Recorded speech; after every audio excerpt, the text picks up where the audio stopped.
Shalom family, I'm your brother Mark. First and foremost, giving all honor, glory, and praise to the Most High, Ahaya, by Hashem Yeshaya Kodacha Wak. Today, getting back to it. You know, everybody right now is in this Christmas spirit. You know, everybody grew up loving Christmas. Couldn't wait to set you up a tree and a star on top and all the lights and all the Christmas carols and all those things, right? But today, family, we're not going to waste no time. Let's just get straight into it. Let's get into this spirit of Christmas. What's the real spirit behind Christmas? Why is it that they have to make sure this world celebrates Christmas? The best holiday of all holidays, the holiday season.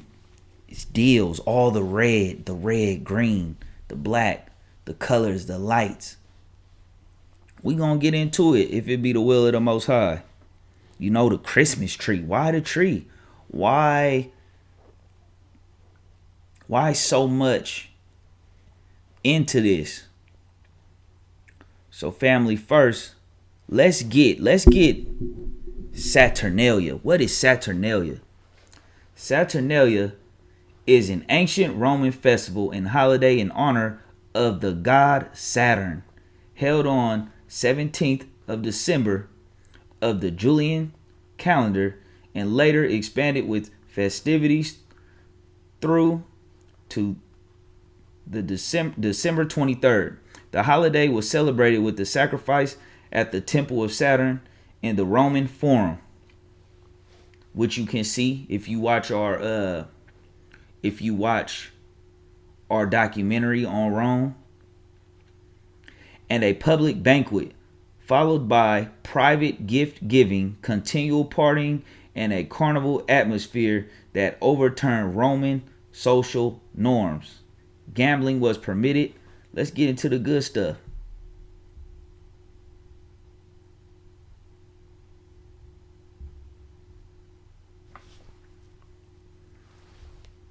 Let's get into the good stuff, family.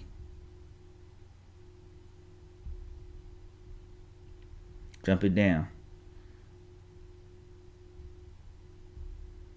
Because this Saturnalia, repackaged as Christmas,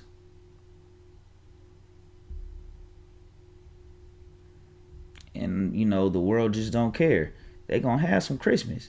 They gonna have it, and it doesn't matter.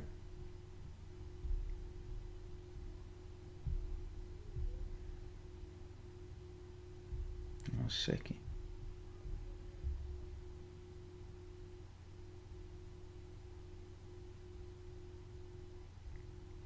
In Roman mythology, Saturn was an agricultural deity who was said to have reigned over the world in the Golden Age, when humans enjoyed the spontaneous bounty of the earth without labor in a state of innocence. The revelries of Saturnalia were supposed to reflect the conditions of the lost mythical age. The Greek equivalent was Chronia, which was celebrated on the 12th day of the month of Hecatombia, which occurred from around mid-July to mid-August on the Attic calendar. The Greek writer Athenaeus also cites numerous other examples of similar festivals celebrated throughout Greco-Roman world. This paganism. The popularity of Saturnalia continued into the 3rd and 4th centuries AD as the Roman Empire came under Christian rule. Many of its customs were recast into or at least influenced the seasonal celebrations surrounding Christmas and the New Year. So they have their foot up in it. Let's jump it down to the Jewish, what the Edomites say, what the Jewish people say, right? Jewish. Avada Sarah lists Saturnalia as a festival of the Gentiles, also with calends of January and Cratises. Zara records that Hannah B. Rava said Calendars begins 8 days after the winter solstice, and Saturnalia begins 8 days before the winter solstice. Let's jump it down. In the Jerusalem Talmud, Zara claims the etymology of Saturnalia is hidden hatred and refers to the hatred Esau, who the rabbis believed had fathered Rome, harbored for Jacob.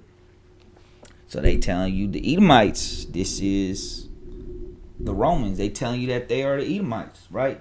That's just in the wiki, but let's get in this word. First, let's get Jeremiah chapter 10, family. Let's get good old Jeremiah chapter 10.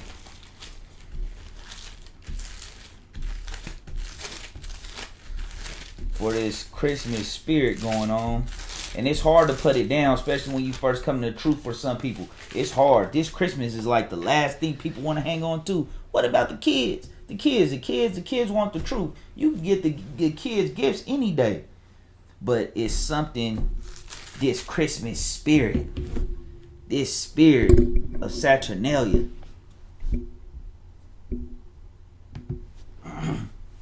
In Jeremiah chapter 10, family. I'm going to start from the top. Hear ye the word of the Lord. Hear ye the word which the Lord speak unto you, O house of Israel. Thus saith the Lord, learn not the way of the heathen, and be not dismayed at the signs of heaven. Don't be looking up at the signs and stars and looking at Saturn and the gods and all that stuff that they be talking about, right? Those so-called deities, those fallen angels and demons that they're reverencing through these holidays and through all these religions in the earth. Be not dismayed at the signs of heaven, for the heathen are dismayed at them, for the customs of the people are vain. For one cutteth the tree out of the forest, the work of the hands of the workmen with the axe. They deck it with silver and gold, they fasten it with nails and with hammers, that it move not. They are upright as the palm tree, but speak not. They must not needs be born, because they cannot go. Be not afraid of them, for they cannot do evil, neither also is it in them to do good. So you can't be thinking there's power with this Christmas tree. We gotta get a tree, we gotta deck it up. We can't be thinking we gotta just have this tree. It's about Jesus. It's nothing about him. It's nothing about him. It's nothing about Christ. Let's get this history. The pagan origins of Christian holidays. On page, let's go page 76, family. Why December 25th? Why does the Christian world celebrate the birth of Christ on December 25th? First and foremost, we find within the laws of God the days that Christians should observe: 7-day Sabbath, Passover, Feast of Unleavened Bread, Pentecost, Memorial of the Blowing of Trumpets, Day of Atonement, Feast of Tabernacles. See Leviticus 23. The observance of December 25th, even if it was the birth date of the Messiah, it is not commanded. Furthermore, a closer look at the account of the birth of Jesus provides insight into the time when Jesus was born. This analysis suggests that the Messiah could not have been born on December 25th. Going into, because it was warm at night, right? Or it was blazing cold when Christ was, or it was warm outside when Christ was born. It would have been freezing and snowing out there. Shepherds abiding in the field. Although the exact date of the birth of Christ is not provided by any of the gospel writers, according to the account of Luke in Bethlehem, there were shepherds abiding in the field at the precise time of Jesus' birth. It was not the custom of the shepherds in this area to abide with their flocks during the winter. Shepherds sent their flocks out to graze and brought them back during their rains. Winters in Bethlehem during December can be extremely cold, and the ground covers with frost or snow. This is especially true during winter nights when winds are piercingly cold. Jesus' birth was also the time during which Caesar Augustus issued a decree that all the world would be taxed. This is the reason that Joseph took his wife, who was large with child, to Bethlehem, thus fulfilling prophecy. They were among the individuals who had traveled long distances to towns and cities of the origin in order to pay this tax. It would be imprudent for Caesar Augustus to require that Rome's subjects travel to pay such a duty during the middle of the winter. One of the first recorded references on the date of Christ's birth was made in approximately 200 AD by Clement of Alexandria, who stated the following: there are those who have determined not only the year of our Lord's birth, but also the day, and said that it took place in the 28th year of Augustus, and in the 25th day of the Egyptian month Pachim. Let's jump it over. Saturnalia, Brumalia, and Mithraism. The Saturnalia was an ancient Roman festival that lasted 7 days, December 17th through the 24th. During Saturnalia, roles were reversed. In honor of Saturn, slaves ate before, ruled over, and disrespected their masters. During Saturnalia, gambling, drunkenness, and sexual licentiousness was prevalent at certain times in history. Saturnalia also consisted of human sacrifice. The king or lord of misrule of Saturnalia was chosen from among the enemies of Rome by lots and dressed in insignia of Kronos. He was forced to take part in gluttony and debauchery and then sacrificed at the conclusion of the festival. Saturnalia was caped by Brumalia. Madness, right? Confusion. It's they was doing this. This is ancient.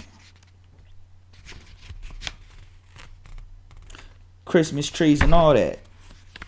Santa spells Satan when you unscramble the words. Most High not dealing with this. Most High not dealing with Santa.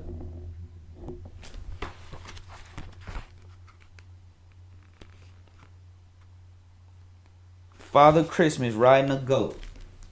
Riding that goat head. You see Santa coming down your chimney with fire and got your kids leaving them some cookies. Let's stop lying to our children, family. Well, if you in this truth, you definitely done with Christmas. Spirit ain't dealing with you if you still following the heathen holidays, right? Saturn. Saturn was a god in ancient Roman religion and a character in Roman mythology. He was described as a god of time, generation, dissolution, abundance, wealth, agriculture, periodic renewal, and liberations. Saturn's mythological reign was depicted as a golden age of abundance and peace. After the Roman conquest of Greece, he was conflated with the Greek titan Cronus, which we were just reading. Saturn's consort was his sister Ops, with whom he fathered Jupiter, Neptune, Pluto, Juno, Ceres, and Vesta. All the names that they tell you is planets when you in school. When you in school and they teaching you about this stuff as a child, involuntarily worshiping of angels, planetas, worshiping of the planets.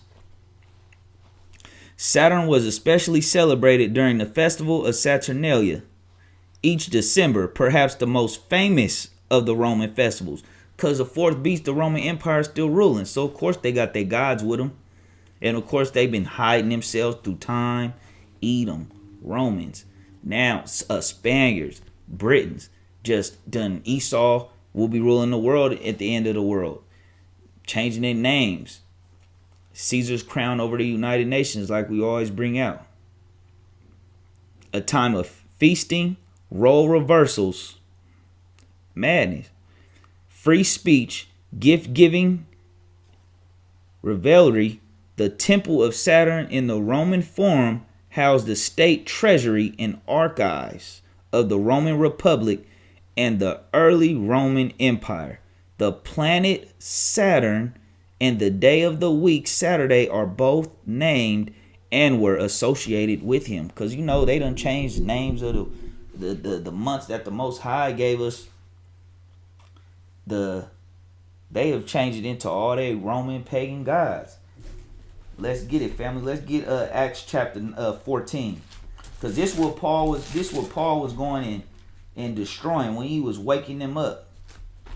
Going to the Jews and the Israelites that was brainwashed by this at that time. Going to the to the Gentiles and the Israelites that was brainwashed at this time. Going dealing with this stuff. Trying to wake them up. Waking them up from this, just like the Most High sending the Spirit out today.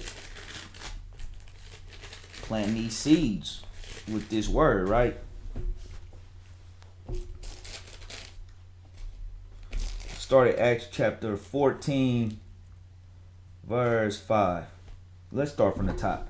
And it came to pass in Iconium that they went both together into the synagogue of the Jews, and so spake that a great multitude, both of the Jews and also of the Greeks, believed. But the unbelieving Jews stirred up the Gentiles, and made their minds evil, affected against the brethren, against their own people. Like when you tell them, you know, sometimes it's pushback when you come into the truth, and you try to show, you know, people that this is paganism in the Christian church and all the other religions, or if you just coming up out of Islam, or if you coming up out of atheism, whatever you coming up out of, Egyptology or Buddhism, our people is in everything, right?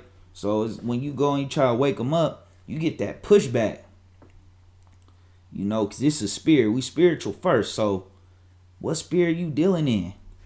Let's keep it going.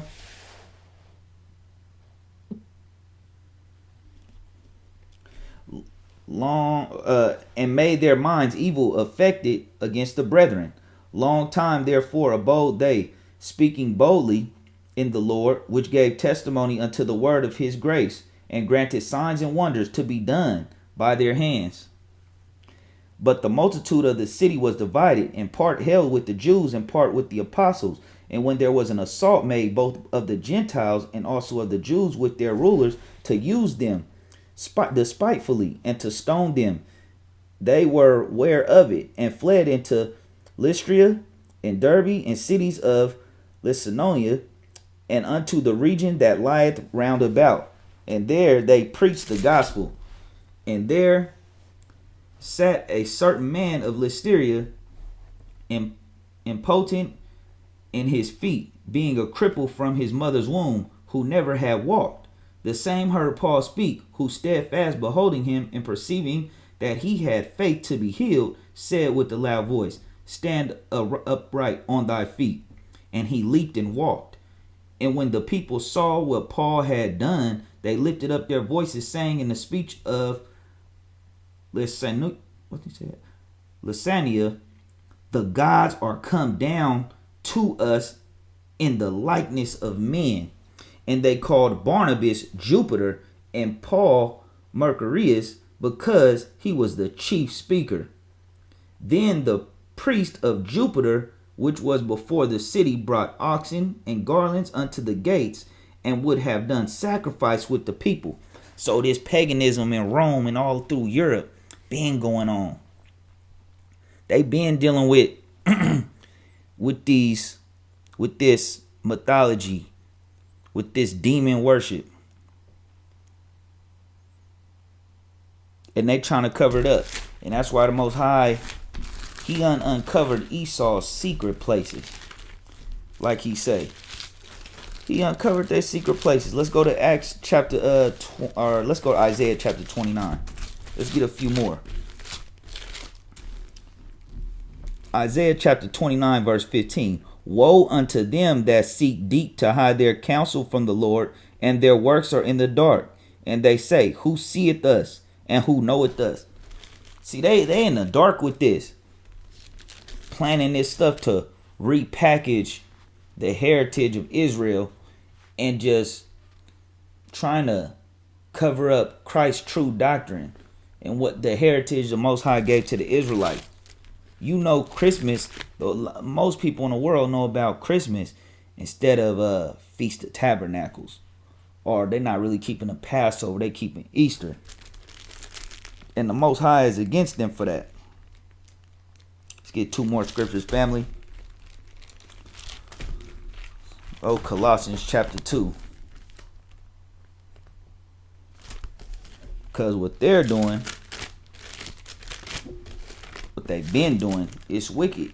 And you just so used to coming together on Satan's day instead of the Most High's days.